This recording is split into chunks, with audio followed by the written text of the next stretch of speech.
Hello and welcome to the West Yorkshire Football Show live. We're talking all things Bradford City. Joining me, Stephen Brown, is Chris Bell. Chris, how are we doing, mate? Yeah, very well, mate. Thanks. How are you? Good, thank you. And we've also got Jason McEwen from the Width of a Post. Jason, thank you very much for joining us. How you doing, guys? Yeah, good. We're doing a bit of a debrief on Bradford's season. Didn't end in a way that any Bantam fan wanted to do. We'll try not to dwell on it too long, but the Carlisle games, what did you make of it, Jason? Obviously, you've written a brilliant piece on the website, which I urge any Bradford fan to go and read, and football fan in general, because it really does kind of summarise the pain of being a football fan, if anything does. But a few days on, how do you reflect on it now? It's still raw, to be honest. It's still a bit painful. I think it's that thing where you wake up every morning and you just think about your day and suddenly remember, it just comes back to you, doesn't it? It comes flooding back. What happened on Saturday? And it's just that pain all over again, isn't it? Really. And even today, when you're at work talking to people and they're saying what you're doing this weekend, and you're thinking, well, I kept the weekend free because I thought we might get to go to Wembley, so I wasn't really making any plans. So it's just thinking on Sunday, try and avoid being near the TV because you don't really want to watch Stockport versus Carlisle, thinking what might have been, but it's probably impossible not to look at it as well. So just really frustrating, really. I think the main thing is just a real sense of disappointment about the way we performed over those two legs. I think you can take losing if you've given your best, if you've been beaten by a better team, if you've been perhaps a little bit unlucky along the way or whatever. But it felt like overall, and especially in that second leg, that we just didn't really turn up. And that's from top to bottom, really. It's the manager and the coaching staff, it's the players, every single player really did not perform to what they're capable of doing.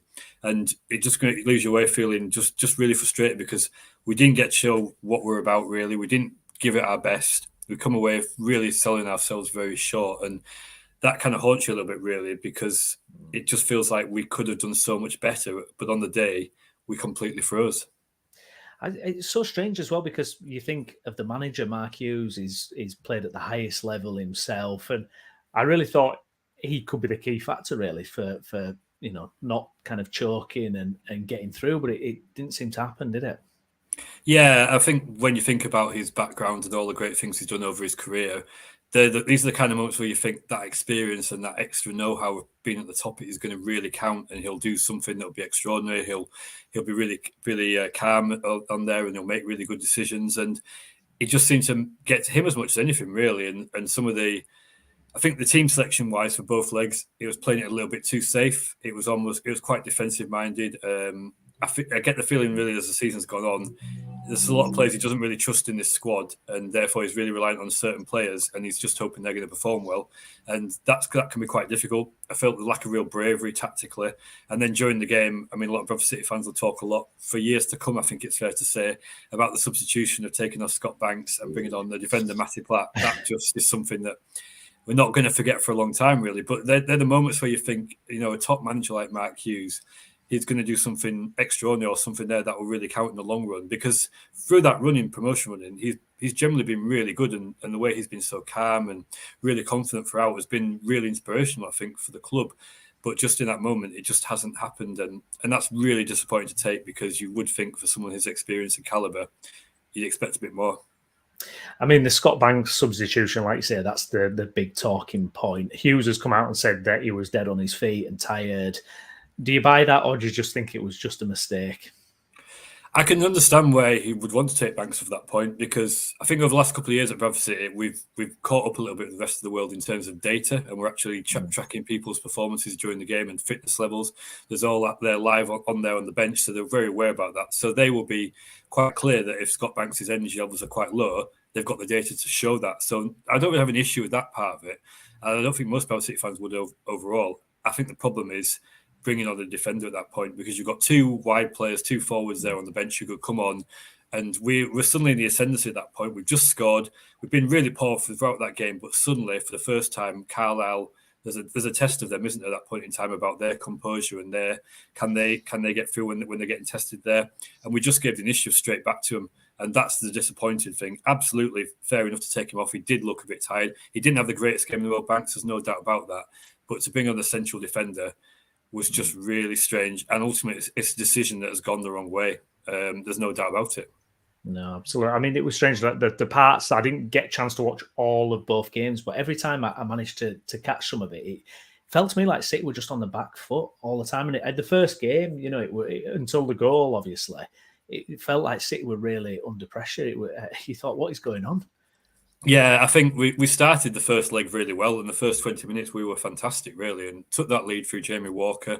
And we had a couple of other chances as well. And Carlisle looked like the team that we thought they might be, which is very out of form, not very confident, had a very poor end to the season. And the mantle was there for us to go, but we just stopped playing. We became very defensive-minded, extremely cautious. And in that second half of that first leg especially, everyone was behind the ball really from the 50th minute onwards, really. And I don't think we had a shot from minute 60 something onwards, really. It was just really much hanging on for that first leg win. But you came away thinking, well, that might not be enough. We've got another leg to go yet. There's an opportunity there to get a second goal. Carlisle are bringing players forward. They're going to try and equalise. We can play on the break. We can still try and get that second goal. But even with 10 minutes to go, we're taking the ball to the corner flag. We're doing all those kind of things that, if it was a one-off game, fair enough. But when you've got another leg to go, it just felt that in that first leg, we had a chance to put a much bigger marker down. It's a real statement of intent, and we didn't take that. And then you go into that second leg, very much difficult that moment. Like, what do you do then? Do you be defensive? Do you go and try and win that game? Knowing that a draw will take you through. And we just got caught in two minds and didn't really do either of those things, unfortunately. And Carlisle, the no world beaters. I don't think anyone will look to those two legs will think they're full of quality. I think Stockport will probably beat them on Sunday, to be honest. But they played really well on the day. They were absolutely up for that fight, really clear on what they were trying to do, very good tactically. And we just weren't. We just totally did not turn up. And as much as we are criticising Mark Hughes for that moment, and he does deserve criticism for that moment, ultimately any manager, when every single player you've got does not turn up and freezes on the day, you are very limited. And ultimately, there's not a single player who can look in the mirror after that game and think, I gave my best today. I gave my best game. It just didn't happen collectively. No, absolutely. And the spot was amazing as well, wasn't it? Great atmosphere. City, the away spot was absolutely incredible. Such a shame. My mate, who's season ticket holder for Bradford City and goes away when he can as well. I mean, he messaged me. He was absolutely fuming with it. I don't think he's been Hughes' biggest fan in a way. I think he thinks that it's just far too defensive and they just don't attack enough. I mean, it might be quite a simplistic thing, obviously, but this is just when he's kind of angrily texting me about it all. Do you think generally Mark Hughes has been a bit too conservative this season? Yeah, I think there's no doubt there's been times when you've looked at it and you just thought, take a bit more risk here. Let the shackles off a little bit. We are quite defensive in our setup. And I think for most of the season, he's struggled to find that balance. It's quite clear, I think, certainly in the first half of the season, that he was a manager that really wanted to assume control in games, dominate possession, bring it out from the back, don't give it to the opposition. And if you do lose those turnovers, be ready to win it back straight away and not getting caught out. And that's fair enough to an extent. And I think overall in open play, we've not conceded many goals over the season. The set pieces have been our undoing. But then as the season's gone along, he's tried to shift it around to a diamond. He brought in Adam Clayton in January, which was a decent move to an extent, but it was, again, being quite cautious in that, really. And it was only when Clayton got injured in March that we went to a bit more of an attacking system, back to 4-2-3-1, but with wide players that were really pushing it, Harry Chapman and Scott Banks, and it looked really good for a short period. But then we got the injury to Harry Chapman at Swindon, and then there was no real backup options, really. What was behind have lacked and have not taken opportunities. And then again, we've just seen Hughes go into this more defensive approach. I think a really key game at the end of the season was penultimate match we played Crewe Alexandra away. Still had a chance of automatics if we won that night. And we went to win that game without a doubt. Although, again, the players let the emotions get the better of them, really struggled on the day and played, certainly, as the saying goes, played the occasion, not the game. And we were so wide open, we got ripped apart really by Crewe. And again, after that, Hughes' default was, let's go defensive. And over the final game of the season and the playoffs, back to a 4-3-3 formation, Adam Clayton back in, safety first, and ultimately our lack of bravery cost us in the long run. Yeah, absolutely. I mean, on the plus side, when you look at the season overall, especially in comparison to previous seasons, I think that, they've finished 18 points higher than they have previously. It's hard to judge whether it's, I guess you can't say it's been successful. I mean, there was genuine hopes that you would get promoted. and obviously it's going to be a fifth. I think it's a fifth season straight in League Two, isn't it? But I mean, in terms of what Hughes has done in terms of uniting the fan base and everything, would you say that obviously he's still got the full support and backing going into next season? I think so. Look, there's no doubt that it's damaged him a little bit what's gone on in these playoff games. I think a few people have said the phrase "the honeymoon period's over," and I think that's probably fair enough. But equally, for any Bradford City manager to be 15 months into their tenure and for us to be saying that is actually a marker of progress, because it's been a long time since the managers even lasted a full year. We had the high turnover there we've been, which has been very unsuccessful, and that's been there for all to see what the problems with that are. So the fact we're getting this far into his reign, and for the first time there are a few questions, does say a lot about the progress he's made. And I think overall, you look at the season, yes, disappointing how it's ended.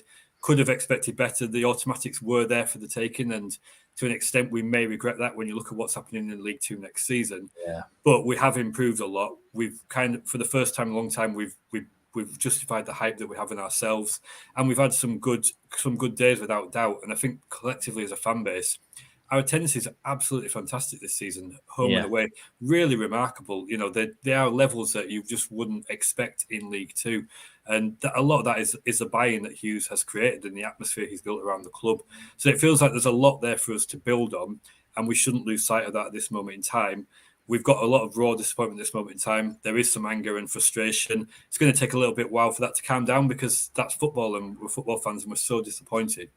But I think when the dust does settle, we can look on this season as being progress and a lot to build on for next season. And we've had a lot of good memories over the course of the season as well, which we can't say of previous seasons, unfortunately. Yeah, absolutely. A couple of comments to get through. I think Michael's not over it yet. Face purple crying, good evening, guys. I think there's a comment. I think you should send an emoji there, hasn't he? Yeah, there's an emoji missing there, mate. Yeah. Flat Cap losing Tyrick Wright defined our season, sadly.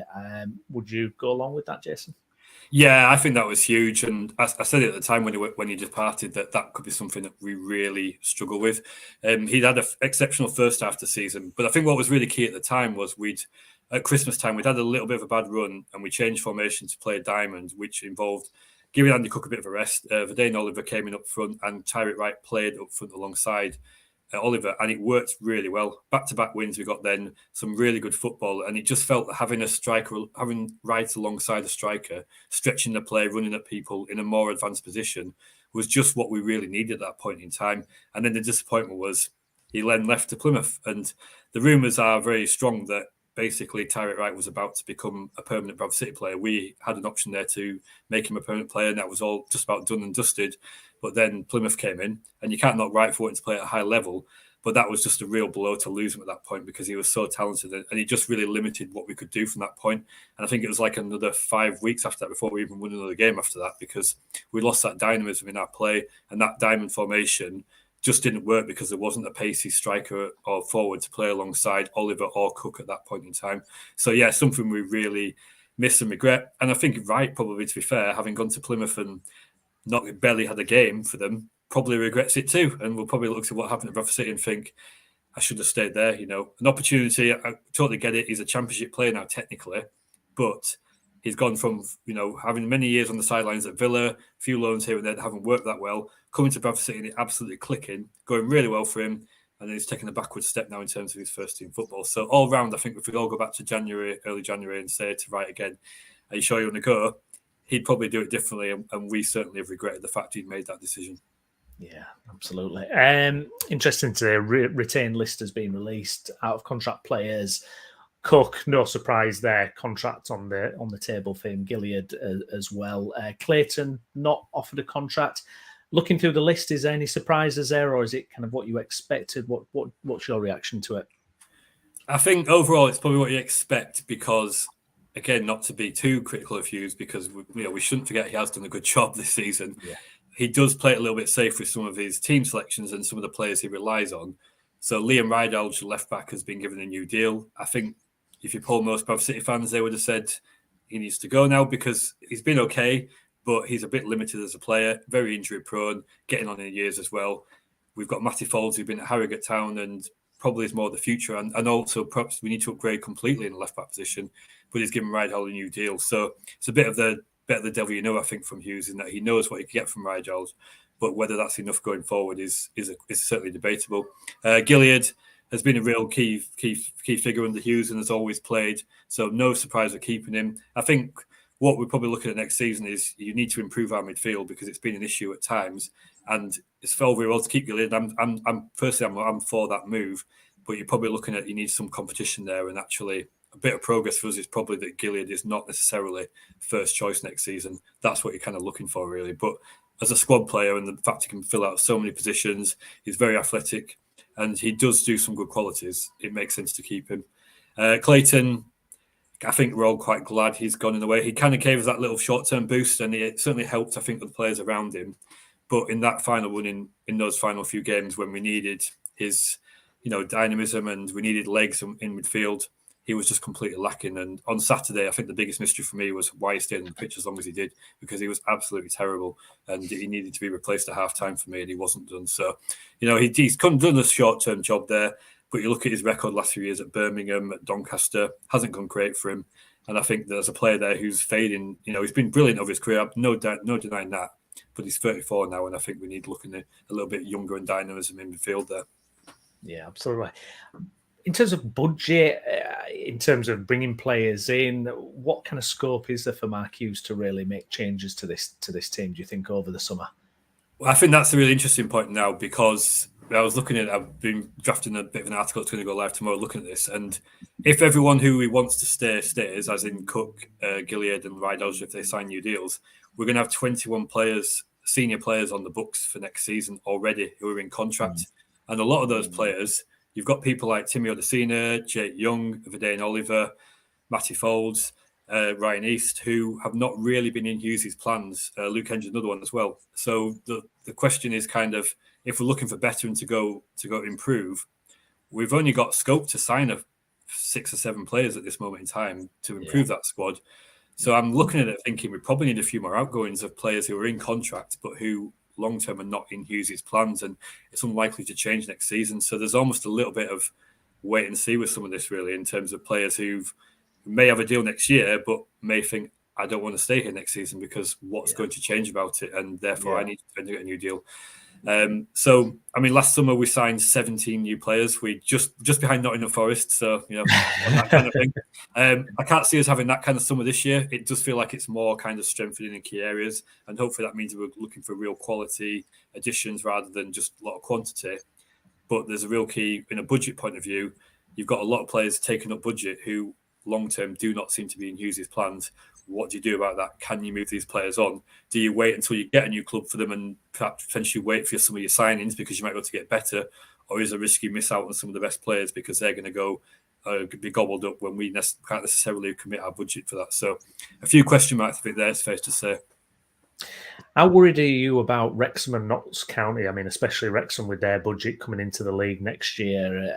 I mean, it feels almost like you could see them doing the double back-to-back promotion, couldn't you, really? Yeah, definitely. I think they'll come in there with a budget that will be to compete at the top. They've already got a very good squad as it is. You look at some of the players in that team. What on earth are they doing in non-league in the first place? Well, we know why, and that's because of the budget and the wages they're being paid.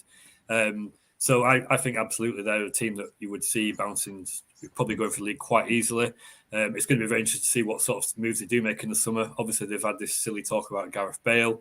That may not be happening, but it does show kind of there's other players, haven't there, who've talked about they'd love to come play for Wrexham, and it's almost like, well, come to Wrexham and you're starring a Disney documentary and everything. It's very appealing. So yeah, you'd expect that. Notts County look very strong. They've obviously got good backing now these days as well. So I think in general, looking at League Two next year, it's going to be more difficult than this year.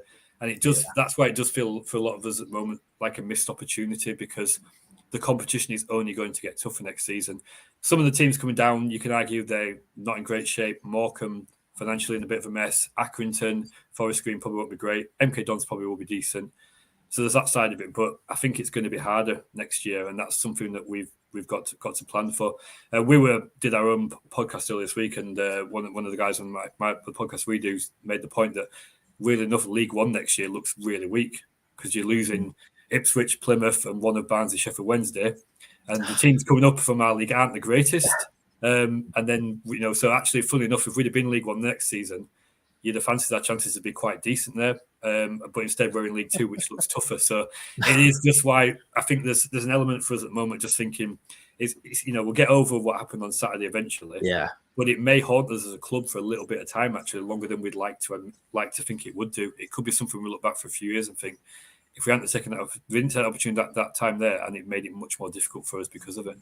Yeah, I guess the worry is you become kind of like almost feel like you're a staple League Two team, isn't it? And suddenly that becomes the persona, doesn't it? Really, I mean, when you really want to get out there as soon as possible, but like you say, it gets harder and harder sometimes.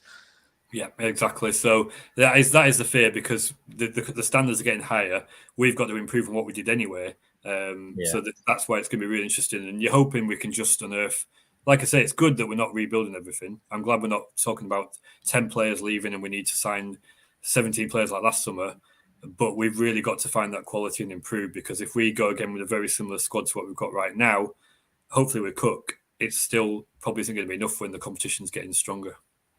Yeah, and I guess next year for Hughes as well, that it'll be his second full season. And do you think expectations will go up next season, even though, we've spoken about how the league might become a bit stronger, but it feels like once he's got, 18 months under his belt at the club, he really needs to kind of push on. Yeah, it's going to be really key. And a few people have said those last few days, he needs a strong start to next season, or you can see that pressure coming without a doubt. And it's his last year of his contract as well. So it's a really interesting moment for him, because he's taken, a big leap coming down to League Two. He's made it quite clear, that he had a bit of a break from football after Southampton. Then COVID happened, and suddenly he's going for jobs and no one wants to know. And he's having to sort of drop down to our level to try and re-establish himself again. And I think if you are Mark Hughes, you're probably looking at this as be successful at Bradford City, and then Championship clubs will come knocking, or potentially higher, who knows? And that's his opportunity there. But equally, if he isn't successful with us, that's kind of it for him, because who's going to employ him at that point? Then certainly in terms of what he would expect to do, the kind of stature of club that he would want.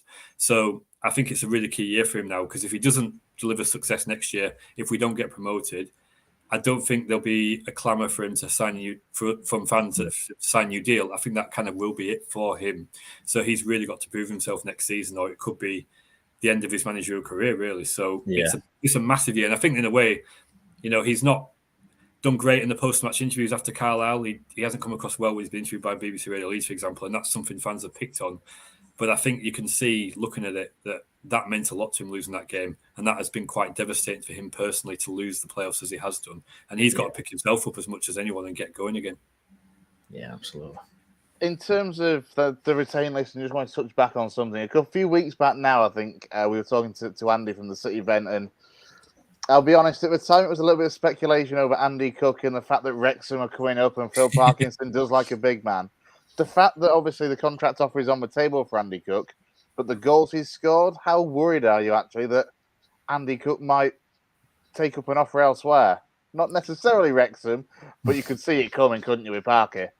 Yeah, I am very worried. I think we've got a real fight in our hands to keep him, because I think it's not even just someone like Wrexham. I think if you're in the League One club, why wouldn't you want to sign him? Because yes, he's 32, so he's a little bit older there. But this is a guy who's been in non-league for many, many years, and there's a kind of almost just blooming now, really. He's just had the best season of his life, and his attributes are not about pace or anything like that.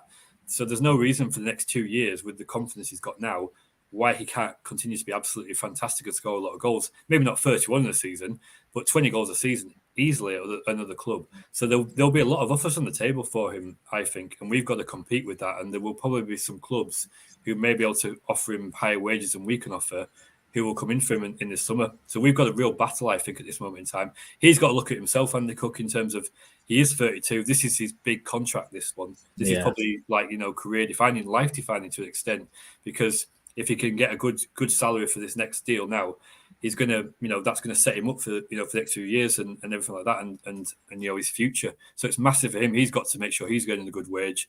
We're going to have to pay more, I would imagine, wage-wise than what we're paying now for him, because his value has gone up. And can we do that? And will other clubs come in? So I think it's going to be a real battle, to be honest. So I am quite worried. And I think for us, it would be huge if we can keep him. A few people have said he's not going to score 31 goals again, so does it matter if he leaves? And I get that he won't score that again, even with us next season. But if just getting 20 would be great, you know, and we would Yeah. really struggle without him. And you look at his stats, it's not just the goals he scored for us, he's also our top assist guy as well. He's got more assists than anyone else. So he's been incredibly important, not just for his goals, his all-round play. And he'd be a huge loss, but there's a very real chance we will lose him. Yeah, there's that many clubs that could come in with the wages. And to be fair, I imagine if you're a League Two side, any League Two side for that matter, or even League One, and you've got a key player out of contract, you know, one like Wrexham making the Football League and thinking, great, we can only offer him $3,000 a week and they'll come in at 10, 12. Exactly. Yeah. And if you're Andy Cook, you're taking that. You might think, well, I'm not going to get first team football ahead of Paul Mullin, and that's definitely a factor. But you are looking at yourself now in your career, and you find that's got to matter, and I totally get that. So let's be honest, the current climate, you've got to set yourself up at this stage, haven't you? But you really have. So it's really tough one. I just hope that we have got the best offer in there for him, or certainly the best we can offer, and he takes that. But it's going to be tough, I think, to keep him. But fingers crossed. Yeah, absolutely. You can imagine Mark Hughes is pressuring the board to make sure it's a good deal for him there. Yeah. Well, Jason, thank you very much for coming on, having a chat about all things Bradford City. Although there's no games, it still feels like there's always lots going on at Valley Parade, but we really appreciate you coming on. Please do check out Width of a Post as well, some fantastic blogs. And if you're a City fan and you're not on there already, what are you doing? Get on there. Jason, we'll look forward to speaking to you again soon. And please, if you've enjoyed the video, do like it and also subscribe to the channel for more content on Bradford City. I've been Stephen Brown. With me has been Chris Bell. Chris, thank you very much. No worries, mate. And Jason, thank you too. Cheers. Cheers, Jason.